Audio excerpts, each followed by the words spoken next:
Yo, what's good YouTube? It's your boy AC Legend and I'm back with another video. This time is a little bit different. Not only am I going to give you guys some value, but I'm actually gonna be taking you guys with me into an event with Austin Rutherford. He's based out of Columbus, Ohio, doing really big things in the real estate community. And he has a meetup today here in Atlanta, Georgia. So I'm popping through and I wanted to be able to bring you guys with me. Yo, so I just chopped it up with my guy Kurt for a little bit, man. We had actually connected in the Facebook group, so it's cool to be able to meet him up in real life.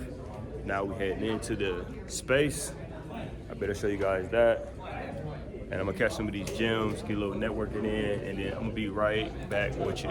How this is going to roll. So for the next It's AC Legend. minutes or so, Yeah, we're going to be hanging out, networking. We got some water coming. It's not here quite yet, but most people don't really understand the power of like networking, right? More than like half the money I've ever raised over $20 million, has been in rooms just like this. Tractors, title companies, like everything. So highly encourage everybody in this room to stand up. Yeah, I just started. Say ABC, put whatever you got to do, put it down, but 2 months ago. get up, start talking to people, start I'm just trying to networking. build it up. And I'll make another years ago, announcement I only about made like 30 3 videos. So then I'm like, all right, let me get back consistent and start doing this game, man. Appreciate everyone coming out. Yeah. Thanks, guys. So I'm here at the meetup. I'm here with my guy Adam. Adam, let me know who you are, man. What you got going on? Adam Upchurch here. I'm a wholesaler, fix and flip investor, and I just bought 2 duplexes on owner financing this week. Let's get it, man. Let's do it. Owner finance? Owner Oh yeah, finance, I didn't know that part. 5% down. Oh yeah, let's get it.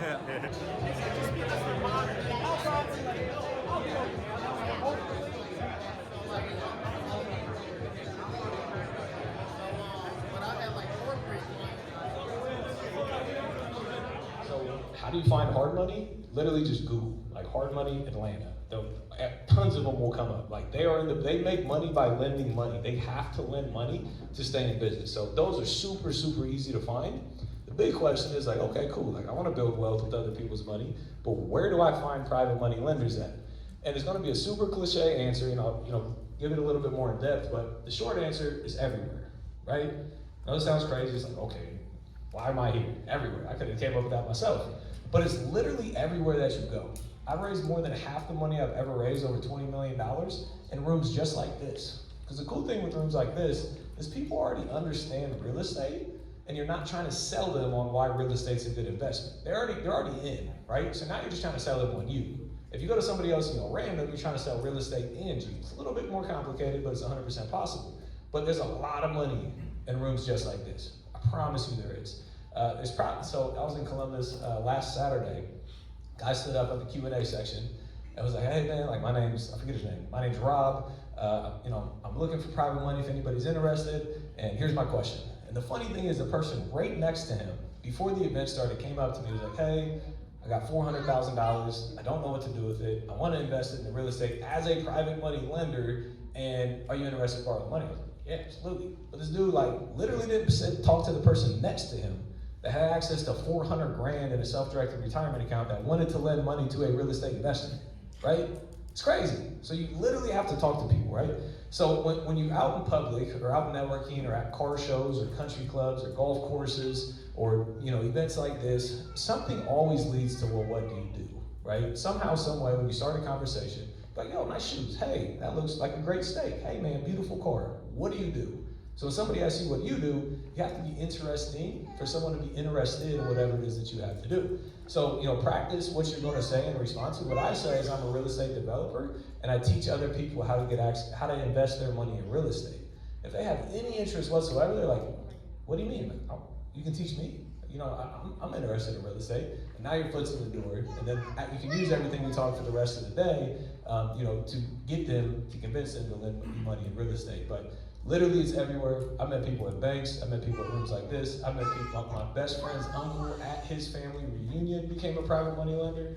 Friends of friends, other private money referrals. Like you will never get somebody to lend you money if you never actually have the conversation. Because private money is 100% relationship based.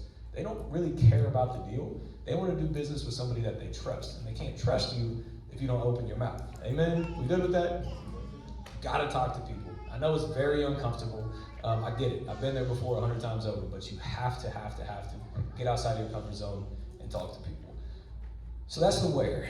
So, somebody says, all right, cool. Hey, had this conversation, we met in person, and, what happened? Like, okay, I'm in, but what are the contracts? Like, how do I know that I'm going to get my money back, right? Everybody wants their money back at the end of the day. So there's really like 4 documents for the most part. There can be a lot more than 4 documents, but usually there's 4 when you're dealing with the private money lending. One is called a note, and I'll break these down here in a second. One is called a mortgage. One is called a builder's risk insurance policy, and one is called a lender's title insurance policy. And there can be a lot more documents than that, but these are really the 4 that we're going to cover. So when somebody claims that they're interested, they're going to say like, hey, is there a contract involved? They're like, what documents are involved? So I'll ask them the question like, hey, do you own a house? If they say no, say, okay, do you know anybody who owns a house? They're going to say yes. Perfect. What happens if that person misses a mortgage payment? What happens after that? They'll be like, well, they get their house foreclosed on and the bank will take the property back. Absolutely, you're 100% right. So you are taking the position of the bank. So if I don't pay you, you foreclose on the asset, take the investment back, and you get it for 60 cents on the dollar. So you might end up making a little bit more money than what you would have made in the first place, right? If you buy deals the right way, people make more money when you screw up. It's kind of crazy out here, but the 2 documents that allow them to foreclose on the property is the note and the mortgage. So the promissory note is a promise to pay. So it's like I borrow 100 grand. I'm like, hey, I promise to pay you back $100,000 at 10% interest, at no monthly interest payments, 365 days from the day that you lend it, right? Whatever that looks like, whatever you promise to pay, that's what a promissory note is. And the cool thing is, when you're dealing with private money, it's 100% negotiable. So you can negotiate 1%, you can negotiate 10%, like you can literally do whatever it is that you want to do. But that's the note. It's your promise to pay them back whatever it is that you agree to. And if you default on that promise, they use the mortgage, which is a lien on the property, to foreclose on the asset. So if you default on your payment, the mortgage is what allows them to take the property back. So those documents kind of like go along with one another, and you sign both of those at closing and give those to the private money lender. These next 2 really aren't like documents, but they're things that you want to have. So a builder's risk insurance policy. Make sure you underline builder's risk. It's not a traditional insurance policy, because what happens is in real estate, if you were to go in there, you're flipping a house and the house burns down, and the insurance company comes in and they walk through the house and they're like, man, there's a lot of construction work going on in here. That's not covered in our policy. We're not paying you out. You got 200 grand on the house. Like, sorry, you lose $200,000. Not only are you screwed because you have a promise to pay the lender, now you have an asset that's not there and you still owe the lender $200,000. So you're protecting yourself and the private money lender by having the correct insurance policy. So if anything were to happen, then you get paid out, which then you can pay off your debt, because the asset is what collateralized the debt. If the asset's not there, you need the money to be able to pay off the debt. We good so far? That makes sense? Awesome. Then the last thing is the lender's title insurance policy. So when you buy a property, you're going to get an owner's title insurance policy. So if anything's wrong with the title, that you don't have rights to it for whatever reason, it sounds crazy, it's happened, but you want the lender to have the same protection. It's literally $100 at closing. It's extra $100, and it's a slew of protection that they'll have. So these are kind of the 4 documents that make people feel comfortable, and it can be a lot more than that, right? So like if a lender says like, hey, I'm interested in lending you money. It's a $100,000 purchase, $100,000 rehab, so it's 200 grand, and they fund 200 grand day 1, and then you pay the seller 100, and then you get 100 grand for the rehab in your bank account, and then you jump on a jet and fly to Cancun and never come back. Guess what? That property is over collateralized because it's 200 grand because you haven't put the money into the house yet, right? So some educated lenders, this is how I borrowed my first money from my first private money lender. They wanted to escrow the rehab funds, which what that means is the money stays in escrow until the work is done, and then I pull $30,000 to reimburse, and then I go do more work and then pull money out, and then go do more work and pull money out. So educated investors may ask you for something like that, like, hey, can we escrow this money to make sure that the property gets done? So if it's 100 grand, you might be able to negotiate like $10,000 or $20,000 up front, so then you can use that money to do the work, pull another 20 grand, use the money, pull another 20 grand, et cetera, et cetera. So that's how I did my first deal. And it comes with like rehab agreements, escrow agreements, lien releases, draw releases. Like there's a whole nother slew of documents that you need when you do escrow money. But traditionally, don't even mention that to title companies. I mean, private money lenders. Don't even give them an option. Like, don't even mention like, hey, do you want the funds escrowed? No, you don't want to. You don't want to do it. So you don't even want to mention it to them. So these are normally the 4 documents that are used when borrowing money from a private money lender. And that's like the contracts. Everyone's like, what's the contract? The note and the mortgage is like the contract, you know, just so you have a reference point.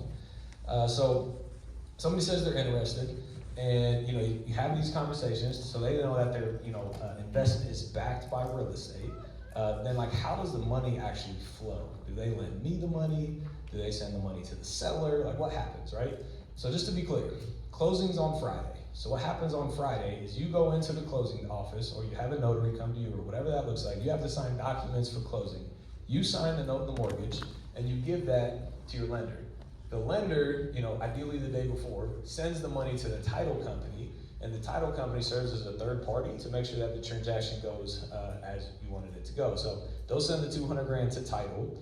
You'll sign the note and the mortgage that day, and then the title company will pay the seller $100,000, and then give you the remaining $100,000 to do the rest. So you never touch the money until it's collateralized, meaning it's gone through that process and you signed the note and the mortgage. I've never borrowed money outside of a title company, because you can get into like commingling funds, the SEC can get involved. You do not want to get involved with the SEC. Like, we're talking prison time, not jail, but like prison, bad idea.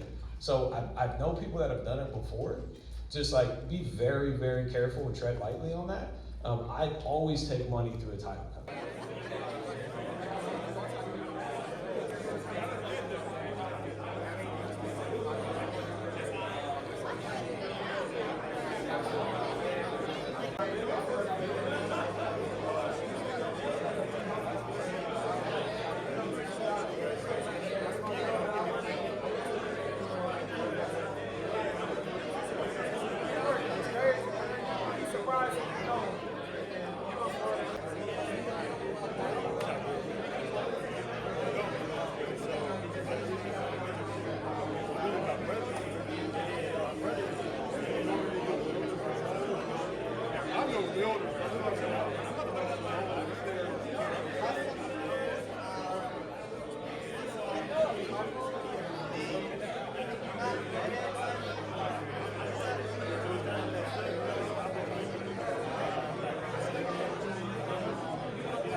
No, we good. We got a video. This for YouTube. Go and let people know who you is and what you do. Thomas Lindsay, a wholesaler out of Atlanta. Let's get it. Good to meet you. What about you, Pedro? What's happening? My name's Pedro. I'm just learning basically, but I want to wholesale out of Atlanta. Nah, now you want to. He's wholesaling out of Atlanta. If you need some properties, hit up Pedro. He gonna get you together. Let's go. Yo, So it's your boy AC, and I'm here with Molhar, Yo, and I have one question. This guy's been in real estate for how many years? 15. 15 years. So for someone who is just getting started today in this time that has minimal money, right? What can they do to get into the real estate game right now? I think the number one way to get into the real estate game right now, first is get educated. You're sitting on YouTube, get educated, figure out who the best people to learn from are, then take action. Take imperfect action. You ain't gonna figure everything out. Take imperfect action. You gotta find motivated sellers, see if you can help them and buy their property, and then you're gonna figure out if you wanna flip it or if you wanna rent it out, etc. But number one way to get into the game is you gotta be around the right people. That's the number one thing. Perfect. Appreciate you. No doubt. Yo, so I am just now leaving the networking event with Austin, Rutherford, with the Elevate team, man, based out of Columbus, Ohio. Yo, it was a great event. It was definitely a lot of people in there. I met some private money lenders, things of that nature, met some other investors. So yeah, it's all good, man. It's always good to be able to get out there, network, meet new people, and just make things happen. So I hope you guys enjoyed this video, got some value out of it. Definitely, if you're in any industry, make sure that you go out and network with folks. And yeah, get connected to as many people as you can, because it will be worth it. You never know where those relationships is gonna take you. So on to another video. Make sure you like, subscribe, and I'll catch you guys later. Peace.